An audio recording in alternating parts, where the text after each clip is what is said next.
O planeta em alerta. 2013, Ano Internacional da Cooperação pela Água, recurso indispensável à sobrevivência humana, não só para matar a sede, mas também para matar a fome.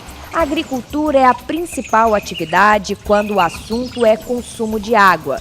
Segundo a Organização das Nações Unidas para a Alimentação, a FAO, para produzir alimentos a uma única pessoa, são necessários 2.000 litros de água. Segundo a Agência Nacional de Águas, a área irrigável no Brasil chega a quase 30 milhões de hectares. Não é por acaso que a irrigação gasta cerca de 70% de toda a água disponível no mundo. Aqui no país, esse índice chega a 72%.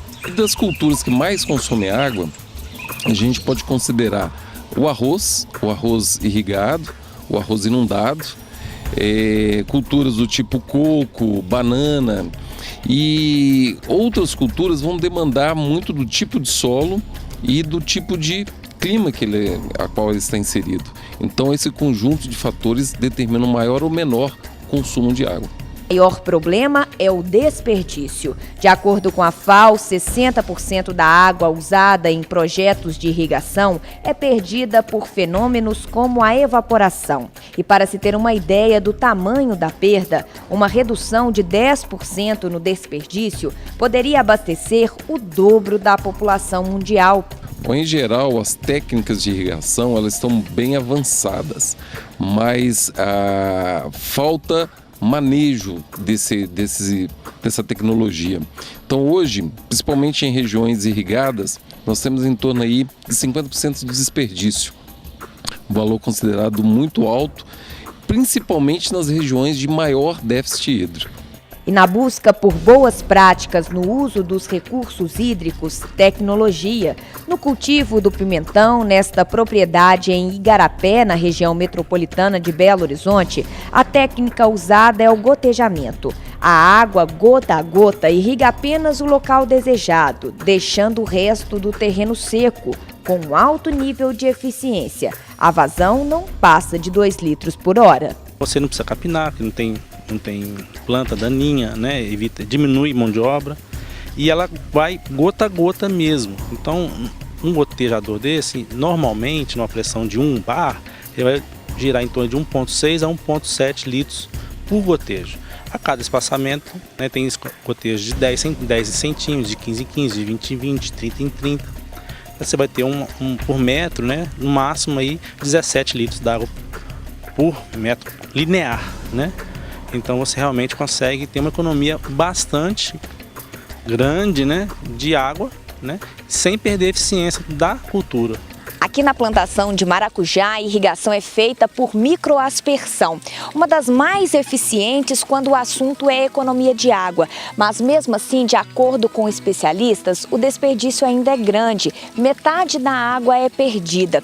Isso muitas vezes pelo uso incorreto da técnica. O mais importante vem a ser o manejo desse equipamento. Quer dizer, as pessoas os produtores deveriam ser capacitados, ou as pessoas que manuseiam esses equipamentos, de forma tal que identifique o melhor momento de irrigar e a quantidade a ser irrigada. Juntando esses fatores, nós teríamos uma condição de melhorar esse nível de desperdício, uma eficiência de irrigação para em torno de 80%, seria um nível aceitável. Sistemas e técnicas eficientes, mas que pesam no bolso. Só na propriedade de Lucas, que conta com 20 hectares, o investimento ultrapassa R$200 mil. E para pagar esta conta, muito trabalho. A vida do produtor não é fácil, não. Às vezes, as pessoas chegam no supermercado, né? Acha, tá caro, mas não sei o quê, mas se você vê a vida do produtor desde o começo, ela não é fácil. Ele tem que levantar cedo, ele tem que colher, ele tem que selecionar, preparar a mercadoria, ele tem que ir de madrugada para o Ceasa, vender, comercializar a mercadoria 2 horas da manhã, fica no Ceasa até meio-dia, 1 hora, 2 horas. A gente tem que estar andando na lavoura, observando, praga, olhar se está corretamente, se está molhando tudo bem, se não tem alguma linha com vazão. Então, tem que estar em cima. De olho na lavoura e no andamento das técnicas. Economia de água que precisa estar alicerçada em projetos desenvolvidos por profissionais especializados. Quando o assunto é irrigação, nada de olhar os resultados do vizinho. Na agricultura, de modo geral, isso é muito comum, né? O agricultor ele é muito resistente, principalmente o mineiro, né?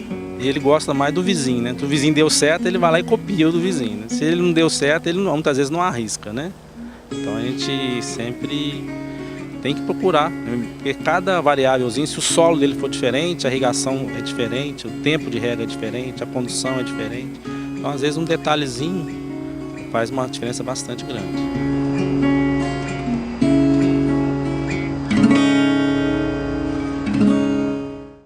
Aqui a água impulsiona o desenvolvimento. No Brasil, o setor industrial utiliza aproximadamente 20% da água disponível para o consumo. Uso regulado por regras tanto na captação quanto na devolução do recurso ao meio ambiente. A captação de água tem que ser registrada, tem que ser licenciada, né? Em algumas agências de bacia já começa a haver a cobrança pelo uso, pela retirada da água. E depois, para devolver essa água, também há exigências quanto à qualidade, né? E também no futuro vai ser implementada uma cobrança. E com o custo alto, a saída para muitos empreendimentos é a reutilização do recurso. A exigência de tratamento é cada vez maior, então você tem que produzir um efluente de qualidade cada vez melhor para descartar nas coleções de água. Então, se a qualidade é boa, por que você não vai reusar? Nesta montadora de veículos, a segunda maior fábrica do mundo, instalada em Betim, região metropolitana da capital mineira, o sistema de reuso foi implantado na década de 1990. No processo, o efluente passa por um tratamento semelhante ao da água potável e é reutilizado nos processos produtivos e em outros setores da empresa. Nós construímos essa nova estação de tratamento, na verdade modernizamos essa nova estação de tratamento com a tecnologia de leito fluidizado e a tecnologia de MBR. São duas tecnologias que têm base de nanotecnologia e que permite abaixar a condutividade da água e fazer com que a gente tenha um reaproveitamento maior dentro do nosso processo produtivo. Com a instalação dos novos equipamentos, considerados os mais modernos da América Latina, a recirculação da água no processo produtivo da empresa passou de 92% para 99%.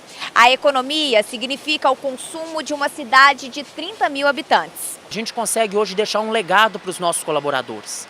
Isso aqui é uma pequena cidade, nós estamos com mais de 20 mil pessoas aqui dentro. E esse legado que a gente deixa para eles é que nós devemos preocupar com o meio ambiente. E de soluções tecnológicas altamente complexas para sistemas simples, mas não menos eficientes. Nesta indústria de peças automotivas em Belo Horizonte, parte da água usada no processo produtivo vem da chuva. A água recolhida no telhado é armazenada neste reservatório e enviada para o resfriamento das máquinas. Na circulação, ela é bombeada para este outro reservatório, onde é resfriada e reutilizada. Quando nós construímos um galpão, a gente já deixou mais ou menos previsto uma área para que pudéssemos fazer a captação da água da chuva. Já que nós, o telhado do galpão aqui tem uns 400 metros mais ou menos, e nós já sabíamos de antemão que era possível fazer esse aproveitamento e que significasse para a gente uma economia muito grande em termos de recurso financeiro, obviamente aliado a uma necessidade do meio ambiente. Nós estamos praticando um bom exemplo, né? Não só de cidadania, como também de sustentabilidade, tá certo? E eu acho que isso é uma tendência mundial. Então, quer dizer, nós temos que sempre que possível, usar de ideias simples em prol do meio ambiente. Busca por técnicas e aprimoramento de processos que recebem uma força da academia. Nos laboratórios do Departamento de Engenharia Ambiental da Universidade Federal de Minas Gerais, os pesquisadores monitoram a qualidade dos efluentes e buscam alternativas para a otimização de rotinas industriais. Já tivemos programas setoriais, de trabalhar com setores industriais, buscando essa eficiência. E o que nós vimos foi que, assim, de imediato, a questão de práticas operacionais, a gente consegue reduzir até 30% do consumo de água, né? Isso prática simples mesmo, de olhar o fluxo de água, manutenção, se tem vazamento. Para as coisas mais avançadas, como mudança de processos, mudanças de insumos, aí precisam realmente de um apoio técnico, que não é impossível de conseguir, né? Visto que há várias linhas especiais de pesquisas, de projetos conjuntos entre academia e empresa, com participação de instituições das próprias indústrias, como o FIENG, SEBRAE, né? Com participação de órgãos de fomento à pesquisa. Então, o caminho existe, está aberto, né? E precisa ser utilizado. Uma sociedade cada vez mais urbanizada. Até 2050, 7 em cada 10 habitantes vão viver em cidades, de acordo com a ONU. Áreas urbanas que hoje já consomem 60% da água doce do mundo. E com a urbanização intensa, concreto e asfalto, a impermeabilização do solo dificulta o recebimento da água da chuva e a alimentação dos lençóis freáticos.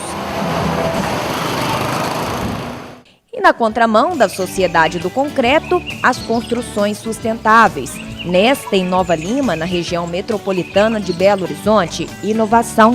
A água da chuva passa pelo telhado feito de tubos de pasta de dente e cai direto nesta caixa d'água de 5.000 litros. Então, esse sistema, que é um sistema, né, relativamente simples, de coleta de água direto do telhado, com calha única, né, e com um pequeno sistema aí de retirada das primeiras impurezas, das primeiras chuvas que vem lavando o telhado, num processo também simples de limpeza por decantação, a gente conseguiu aí uma redução, vamos dizer, aí pela metade, né, do consumo de água e, consequentemente, também pela metade do custo final da conta de água por mês. A água armazenada é usada para a irrigação da horta e para lavar roupas.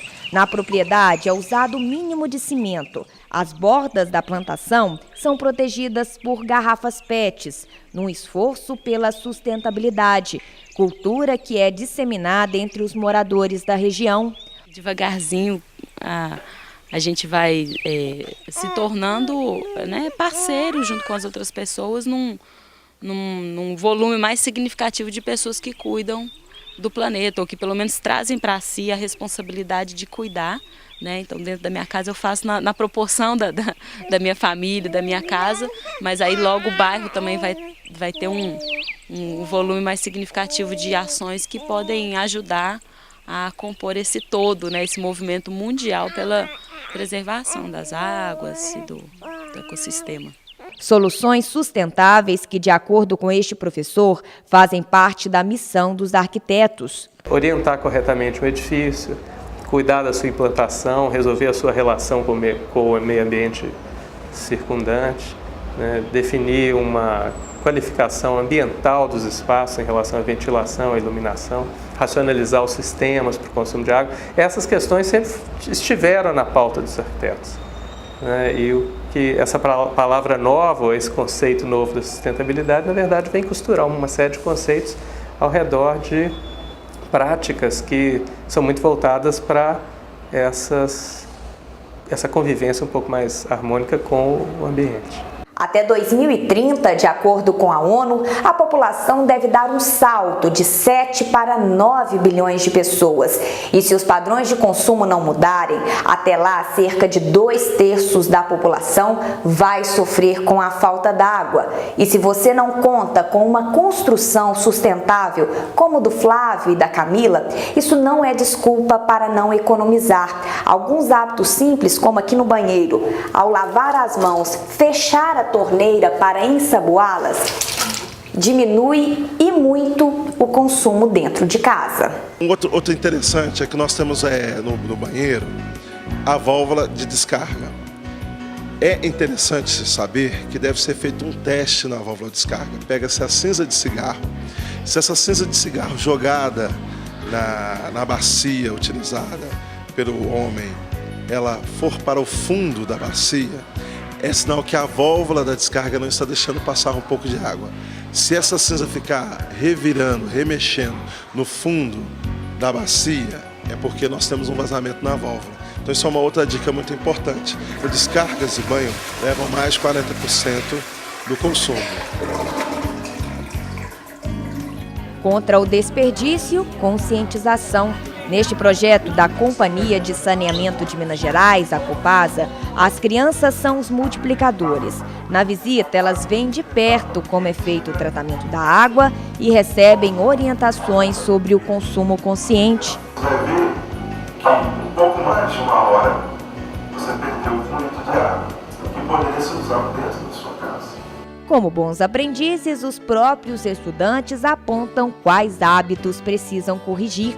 Na hora de estiver voando, fechar o chuveiro, na hora de escovar dente, na hora de estiver escovando dente, fechar a torneira. Escovar dente deixando a torneira aberta. E a partir de agora? Agora eu vou fechar a torneira. E na busca pela mudança de hábitos, nem os pais escapam de um bom puxão de orelhas. E eu vou falar com meu pai que quando ele for lavar vasilha, não jogar gordura no ralo da negócio. Quando ele for lavar o carro, para desligar a torneira, para não gastar água.